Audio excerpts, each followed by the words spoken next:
This episode is powered by Safety FM.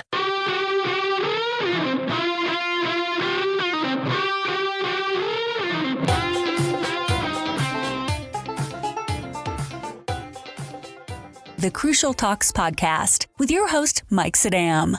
Hello, everyone, and welcome back to the Crucial Talks podcast. I'm your host, Mike Sadam. If you get a chance, I'd really appreciate it if you could please review and subscribe to the podcast. It really helps out a lot when we're trying to grow the audience of people that are really interested in what drives them and what drives other people. Also, if you'd like to get in touch with me, please feel free to visit me at crucialtalks.com and reach out to me via email, LinkedIn, Twitter, or Facebook. Now, on the Crucial Talks podcast, we have talked about the power of shared experiences and shared identities. We've also talked about the power of relationships. And that's why I am super excited that Tracy Mehr-Muska is today's guest, because we have a shared experience of attending the same school, sharing that identity, and getting to know some pretty awesome people that have actually made it into her book, Weathering the Storm: Simple Strategies for Being Peaceful and Prepared. Now, Tracy is an ordained minister and board-certified chaplain. She holds a doctorate in ministry and a Bachelor of Science degree in marine and environmental sciences. Now, Tracy currently serves as the university chaplain at Wesleyan University and has also served as a chaplain in a psychiatric hospital, a men's prison, a trauma hospital, and hospice. And before that, she served as a commissioned officer in the United States Coast Guard and also worked as a marine scientist in the public sector. Now, all of that alone, that would be enough to make this one of the most interesting episodes we've had and make Tracy one of the most interesting guests we've ever had on the podcast. But I think where we are going to get the most value is her work in resilience. Now, to me, resilience is one of those things we absolutely need as human beings. Nothing in life goes perfectly. In fact, I don't think the absence of difficulty actually leads to happiness. In fact, I think struggle becomes a part of happiness. It becomes a part of becoming who we are. Now, when we move through life, things like pain, fear, and suffering, when we move through those things that happen, we gain wisdom, courage, and strength. And because I'm so interested in how we can improve our own lives and the lives of others, resilience is a topic that I think is really important for all of us. How are you doing today, Tracy? Great, Mike. Thank you so much for that amazing introduction. You're so kind. Well, I've really been looking forward to talking to you about this because I've been reading the book and it's got a lot of great information about resilience. But what I find interesting is that you never considered yourself a resilient person. You started studying resilience and started finding out more about it and doing workshops and things like that. So as we dive into this conversation, can you tell us how you got interested in this topic of resilience? Sure. So I did, like many people, come through life with several pretty substantial bumps and setbacks. And in hindsight, I realized how ill-prepared I was for those and how poorly, in some respects, I coped with it. As I went through my life, I feel like I had such amazing sources of support, so many encouraging people, a fantastic education that enabled me to put myself in a position where I was able to take a few steps back from that and really reflect on it. So first, a reason I wanted to study resilience was because I recognized times that I could have coped better, for lack of a better word. I don't like the word better or worse, but the times I could have coped more efficiently in more healthy ways. And also, I now find myself as a college chaplain, and young adults in particular are being given such a hard time about being not resilient enough. Their helicopter parents have set them up for failure. You hear all of these things. And I realized, well, college actually is an amazing time to talk about resilience because the students are going through transitions. They're figuring out what's important to them. They're prioritizing relationships. They're discerning their purpose in life. So I said, well, I certainly could use some more knowledge about resilience, and my students would benefit. And that's when I decided to make that the source of my research for my Doctor of Ministry project. Well, and the source of your research was really about resilience, but the book didn't come first, right? You've been doing some things in resilience that the book kind of grew from.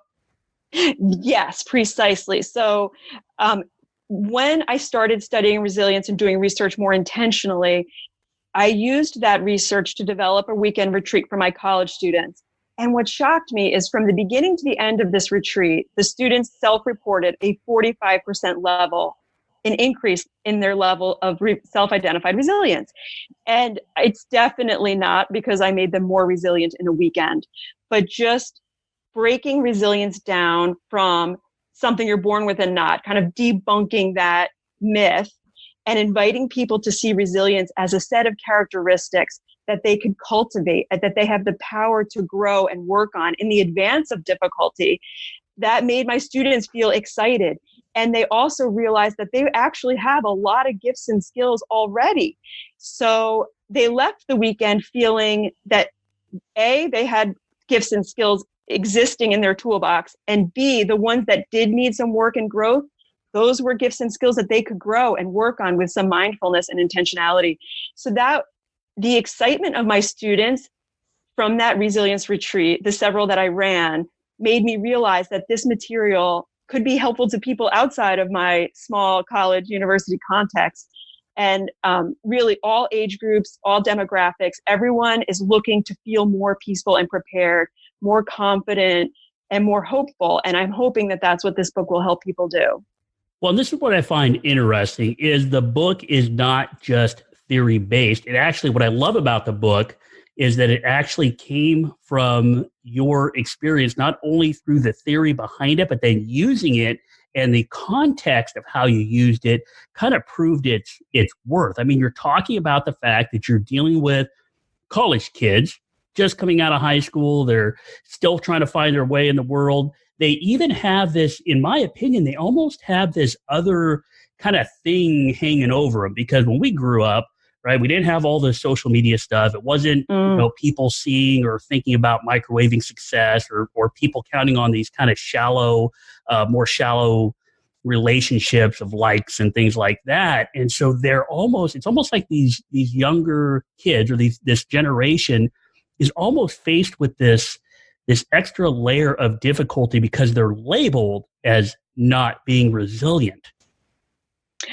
Yes. And that it's interesting because my college students have a phenomenal amount of resilience. I have students who have lost parents. I have students dealing with physical illness themselves. I am consistently impressed by their resilience. But I think each generation, really each individual has areas of strength and areas that could be cultivated. And this generation, say the young adults right now, they do have a very strong sense of purpose, perhaps more so even than generations past. But perhaps, like you said, maybe the social connections, they have to be more mindful of having in-person relationships, cultivating relationships with mentors and mentees, and focusing on that, for instance. So I think each individual and maybe even each generation has certain characteristics that are strong or naturally inherent, and the others that we really do need to take some time to be mindful of. Well, and what I really like about everything you said so far is the fact that you're able to take resilience and not just say either you have it or you don't, but you've been able to break it down into a characteristic that we can grow with. Now, on this podcast, I talk about people all the time and that we're really programmed the same way we have been for eons, that we are social and that we are storytellers and that we are the most social being on the planet. But the thing that makes us different really from other social animals is the fact that we can fabricate or create reality with each other through stories. Now, in the book, there are a ton of stories in here, and really where they came from were from your own classmates. Now, why were these stories such an important part of this book? So that is a great question. And when I am asked what characteristic do I think is the most important, I think they're all important, but people is a hugely important characteristic of resilience. But by people, I mean, like you said, connections with individuals, connections with communities, mentors, mentees, and role models, all of the above. My relationships with my classmates at the Coast Guard Academy helped me survive so many things. And in doing the research, it all made sense. It really did. And having senior officers to look up to, all of the ways in which our relationships help us endure manifested themselves in my experience at the Coast Guard Academy and beyond. And what happened was I was doing this research on resilience and thinking about these amazing people in my life. And I interestingly saw a post on social media, and the post was by a friend of mine who was commemorating the anniversary of the stillbirth of her child. And she did it in such a beautiful and meaningful way. It was so touching, and it was so brave, and it was so full of honesty and transparency. And that at that moment, I said, these are the stories that need to be told, these stories of vulnerability, the stories of honesty and transparency. And that's when I decided to invite these classmates of mine to contribute to the book by sharing their stories. And as I thought about people in my life, these women in particular really epitomize these different 7 characteristics that I highlight in the book. So it lended itself so well to the format of the book, but also just being able to celebrate how amazing these people are. Well, and I find this a really interesting point because throughout life, we're constantly learning from when we're little kids to entering a school like the Coast Guard Academy, to getting a doctorate, to getting a new job. But the concept of role models, of really building a prototype of behavior, I think is really important because I know that people are really driven by emotions. And when we make a decision, the same part of your brain that makes a decision lights up. It's the same part of your brain where trust and love and feelings and things like that also exist. But what I find interesting is that as we transform through life, as we determine who we're going to be, we use these prototypes or these models of behavior to decide what we're going to be, act on that, and then those positive feelings kind of come after that. So it's almost like a way that we can chart our own course, as opposed to letting the feelings dictate how we act, and then that dictates how or who we become. It's almost like we flip that around. So this concept of having role models in these stories, I think, are really important because we get to see these types of characteristics, or the 7 characteristics you talk about for resilience. We get to see those almost in real life. I'm so happy to hear you say that, because that's what I was hoping people would experience. And yes, I could have looked at amazingly resilient people like John McCain, for instance, but I felt like, I actually do mention him in the book, but I love that the examples that I specifically spend the most time highlighting are just real people. They're just everyday people. They are not the most extraordinary people in the whole planet. They're everyday people that I personally came across. And that's what I hope people will recognize, is that these resilient people, these people that can serve as role models for us, these people that we can support and they can support us, they are among us. They are our neighbors, they're our family members. There's so much strength, even in the small circles we might exist in, that we may not even realize exist. Well, and correct me if I'm wrong here, but the people and the stories that you use, they are really from all walks of life, different education backgrounds, now different careers. They may have started at the same school, but what they do now is branched off. But these 7 characteristics you talk about of being part of resilience, it doesn't seem to matter if you're a Navy SEAL, or if you're a psychologist, or if you work at a local retail store. It really seems like these notions of resilience can apply to everyone. Absolutely. And I sometimes I feel like the people who encounter the most struggle sometimes self-identify as not resilient, but meanwhile, they have endured so much and are perhaps more resilient and have these characteristics more fully developed because they have been through so much. And what I thought was so interesting is these women that I interviewed were so humble about their achievements and about what they overcame, about the healthiness of their perspectives on life, about their hope. They were just so humble and were surprised that I thought they were worthy of putting in this book, but really they were spectacular people. And as I said, these spectacular people are listening to this podcast potentially right now. There are spectacular people all around us, and we ourselves are those spectacular people. And sometimes I think with my students, for instance, I don't think they gave themselves enough credit.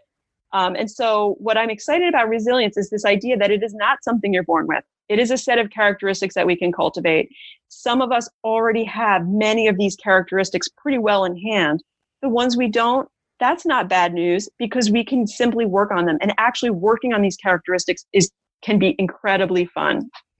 Well, and so we're talking about the characteristics. Now I know, and I can already see the people listening to this in their car or at their lunch break or whatever. And they're like, look, you guys keep talking about these 7 characteristics. So can we go into quickly what they are? And then we can kind of move into which one of those or which few of those you think are the most important characteristics that people might be able to start working on. Sure. So I will go through them. The first is people, and that is having social connections with individuals, communities, role models, mentors, and mentees. And it's consistent that people who have strong social connections tend to manage difficulty in more healthy ways and more successfully. The second is positivity. Many people are getting tired of hearing all the talk about positive psychology, but the fact is how we view our circumstances is incredibly important. If we are certain something is going to undermine us or get us down or make us fail, chances are that will happen. So practicing positive thinking, practicing optimism and hope is actually a learned skill. And the more we practice it, the more it becomes second nature. The third is one of my favorite, pliability. That's having flexibility in how we think about things and how we experience things.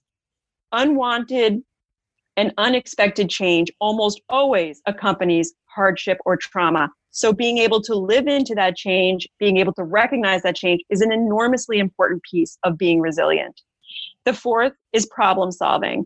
This sounds, again, like something you're either good at or not good at, but that is not true. We can work on our problem solving skills by mindfully identifying the problems that are facing us and identifying our goals and being very strategic about what we're going to do. The fifth is purpose. Sometimes our purpose may stem from the hardship or trauma, and sometimes our purpose might pre-exist that hardship or trauma, but having a sense of meaning and purpose has helped many, many people endure hardship and trauma. The sixth is piety. And I'd hate that word, but it begins with P, and I was on a roll. But piety is really spiritual and or religious practices, communities, and beliefs. And I used that example of the soccer coach who was stuck in the cave with his soccer players. And he practiced meditation with those soccer players. That was a spiritual practice that he had in his toolbox. And when he found himself in what must have been one of the most terrifying circumstances I could imagine, he accessed that gift, that skill that he had been cultivating. So having spiritual and or religious practices, beliefs, or communities is important. And finally, perseverance. You obviously can't, a big part of getting through a difficulty or a trauma is literally getting through it. So that involves physical wellness and mental wellness. And so taking care of ourselves physically and taking care of our own mental health, being on top of those sorts of issues is the final characteristic, if you would. And as you look at these, you're like, oh yeah, I can work on these. And this sounds kind of fun. For instance, my friend calls and asks me to go out to coffee. I say yes. And I consider it a piece of homework because I'm actually cultivating my resilience by nurturing that relationship. So all of these things are so attainable and so important. And like a fire drill, we don't want to wait until a fire happens to figure out how to get out of the house. We practice these things in advance. So if that coach in that cave had said, wow, maybe now would be a good time to learn how to meditate, it would not be the best time to learn how to meditate. So doing these things in advance help us prepare. And that's really, so even if someone is feels like they're in a good place, I think this book could be useful because unexpected and unwanted things inevitably will come our way.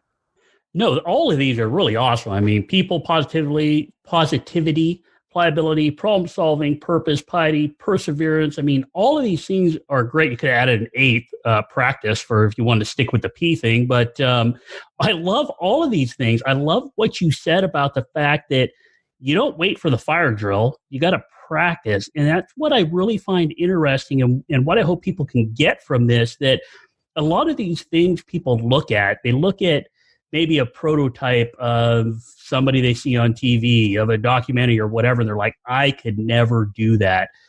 But the reality is we can do that if we do, in fact, practice some of these things. So if we're talking about practicing and people want to start moving down this road of trying to become more resilient, which one of those sevens would you advise them to start on? Which ones do you think are the most important or have some of the best outcomes when people start working on them?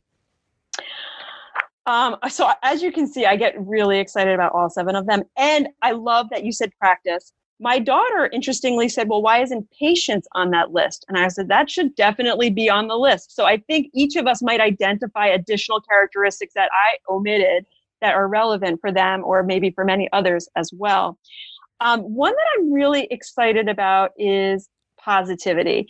And the more research I'm doing about gratitude, positive thinking, positive psychology, it really does transform how we experience circumstances. And I do remember a time where I said, wow, this is bad. It could not get worse. And then it continued to get considerably worse. And I said, wow, I remember in the moment saying, I will never say that again, because things can always be worse. And for me, now it's not something I'm going to go tell someone that I'm counseling, hey, this could be worse. But it is something that I internally tell myself often. Sometimes I'll even reflect on, well, this isn't what I was expecting, but I'm grateful for X, Y, and Z. Or, this door has closed, perhaps another one will open.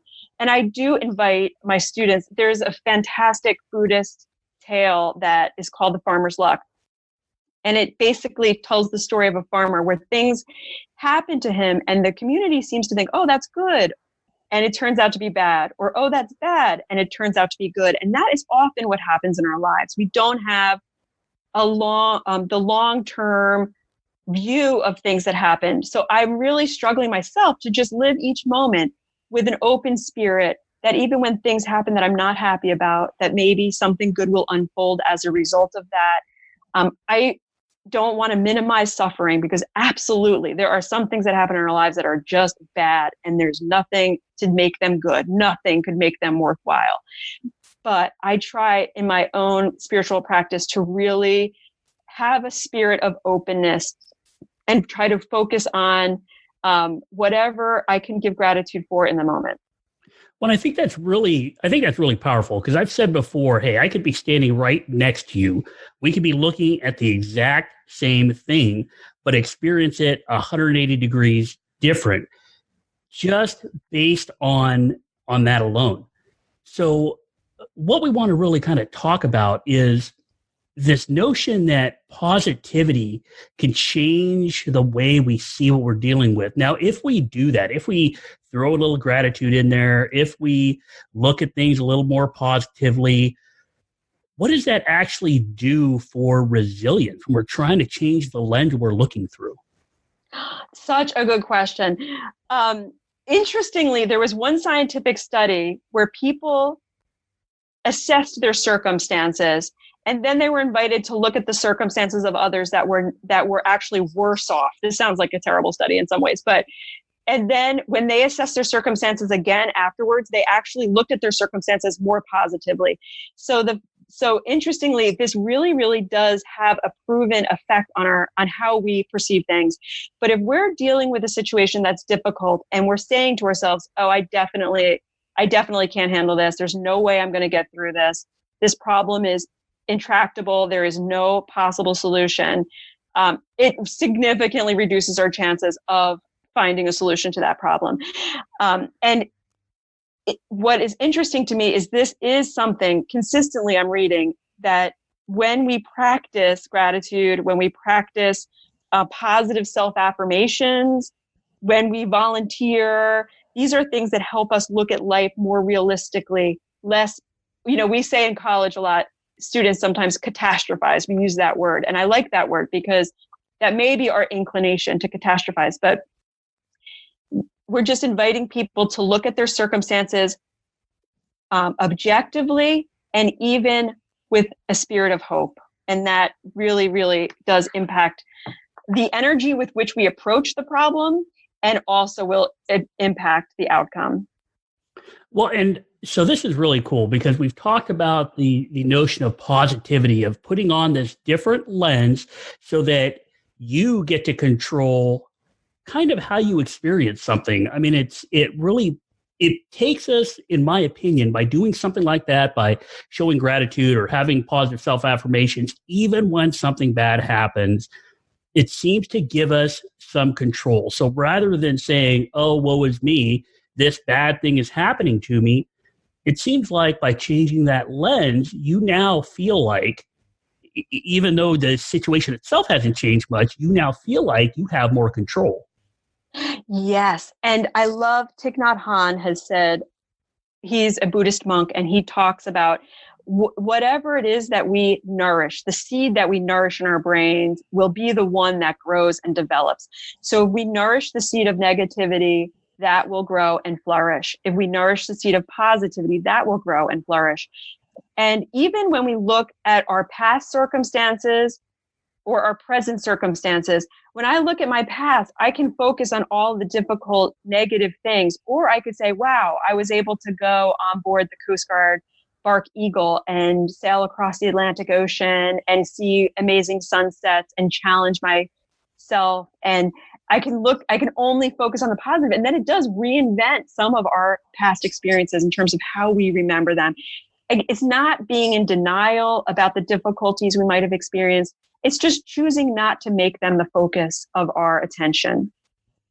Yeah, that's pretty interesting bringing up the eagle, because it definitely has, it looks cool from afar, and it definitely has its positives, but it's got some of its negatives too. And if we focus on the micro level of, scullery or sail evolutions or the first week where everybody is sick, it's a different outlook than, hey, it was really cool to be 140 feet up in the air and be able to see the ocean all around you, or how it sounded at night when people are on watch and everybody else is asleep, and how quiet it is, but still hearing the ocean and seeing the stars in their glory and all of that stuff. It really does change that experience, and changing that experience seems to be a way that people can deal with hardship. Yes. And practicing it with occasions of our past, practicing it with things that are happening in our life right now, and practicing it with how we look at the future in terms of worry. Those are all ways of just letting go of that negative as much as we can. Obviously, it's not 100%, but letting go of some of that negative energy and allowing those positive feelings to really help motivate us. Well, and so, when we deal with those experiences, I know for a fact that if you put me by myself in the middle of the North Atlantic sailing a boat, that would be way different than being able to share that experience with other people. There are things I know for a fact I've done in my past that I never would have been able to do without other people. So I see it in the book. I hear it in what you're saying. The first thing we talked about of the 7 Ps is people, but how important is it to have these strong connections to other people when we're talking about resilience? I know we're social beings and I know we need people, but really, how important is that? Have you seen that to be with even dealing with the college kids and the research you've done in the book? How important are those connections? Yes. And that is, I think, one, if not the most important characteristic of resilience. And the good news is it's one of the most fun ones to cultivate. So having those strong social connections, some of us might feel naturally introverted. And often when we get busy, the first thing to go by the wayside is having coffee with a friend, or going out for mom's night out, or meeting up with some friends to watch a football game. Those are the things that will often be eliminated first. So then as things become more difficult, those connections are more fragile and not as strong. So I am very excited about the prospect of encouraging people to cultivate those connections. Now, besides the connections to individuals, we also have connections to communities. There's some amazing communities out there, whether I'm a member now of an adult 30 and over field hockey team. And trust me, I'm not a good field hockey player, but it is so fun to just laugh and to just get out of my everyday routine with this community of amazing women. There are faith communities or spiritual communities. There are communities at self-help communities of people in recovery. Communities are hugely important. And then the third aspect of that is the mentors and mentees. Having a mentor is incredibly important to help us discern directions to go, to help us make good choices, and also to inspire us, because we see that that person has walked the journey we're on. But we underestimate sometimes the value of being a mentor ourselves and having mentees. And I know as a college chaplain, I have interns working for me periodically. And when I do, I find that I perform better. I try harder. I want to be a good role model to that person. I want to inspire and teach that person.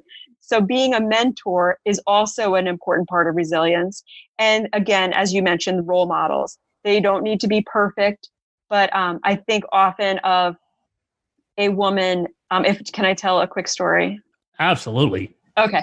When I worked in hospice, I was at the bedside of a woman from the Jewish tradition, and she was nearing the end of her life and saw at the foot of the bed her grandmother. And that is something we hear quite often, people seeing loved ones.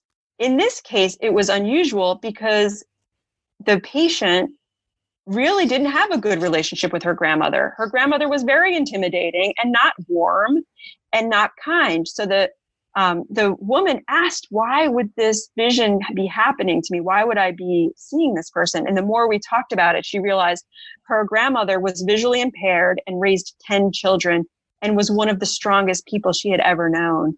And she found so much comfort realizing that it was her grandmother really reminding her of her own strength, the strength of her ancestors, the strength she had within her.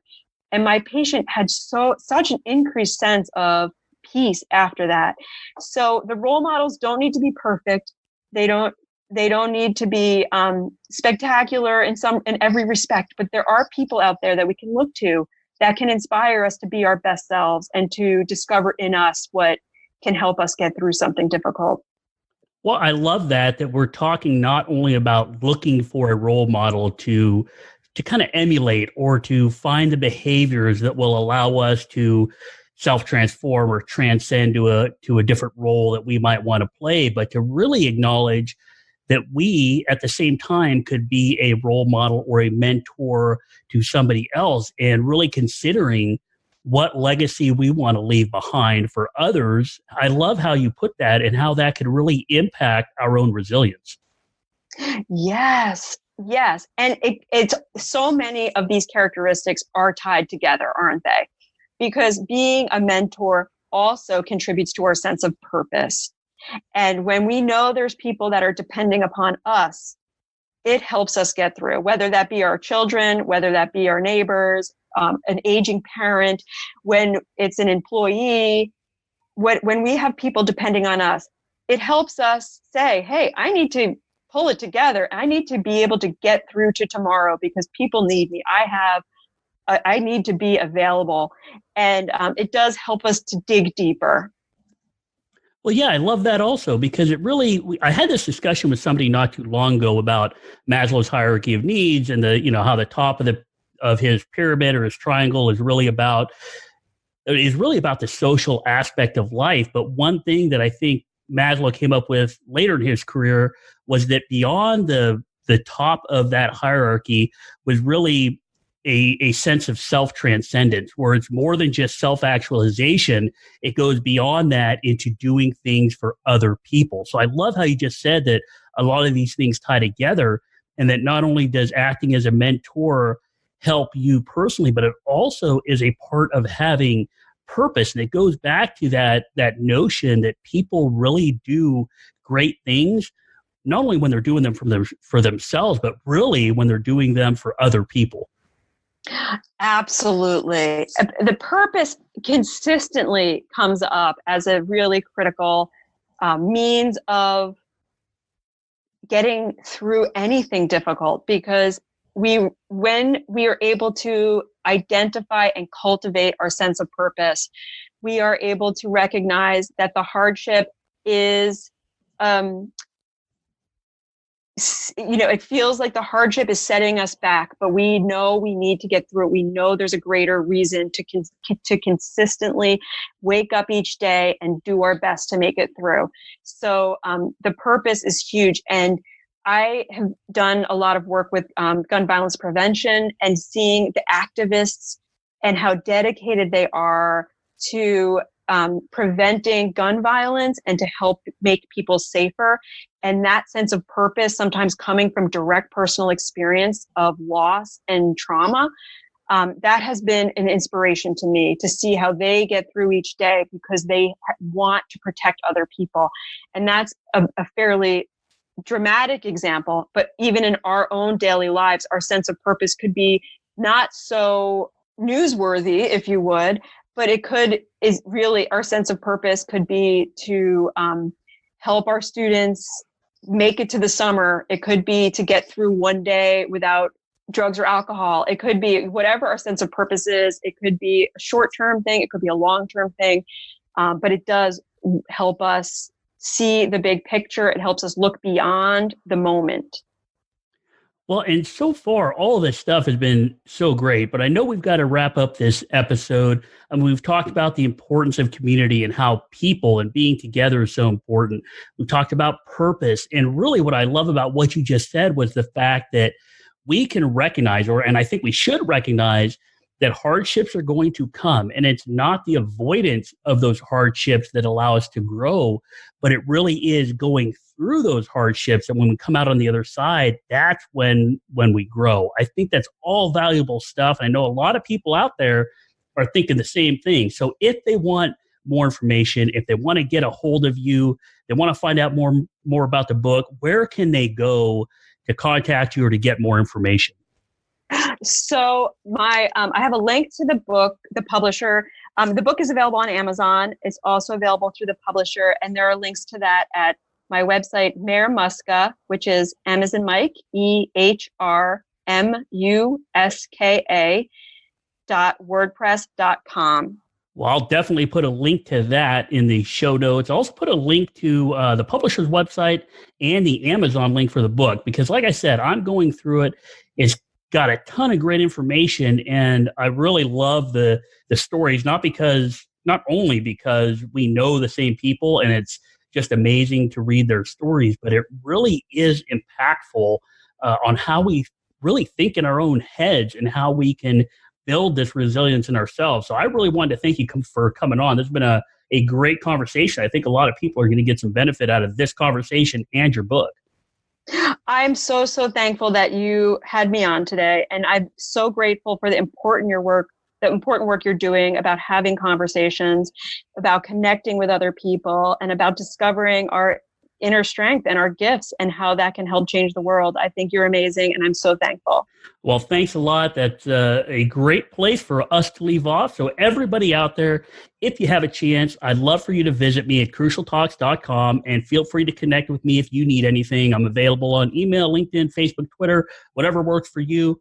Also, please review and rate the podcast. I would greatly appreciate it, because this helps people find these great interviews, just like the one we had with Tracy. So have a great week. And remember, if we want to understand behavior, we need to understand what drives people. Please review, share, and subscribe to the Crucial Talks podcast. Visit crucialtalks.com.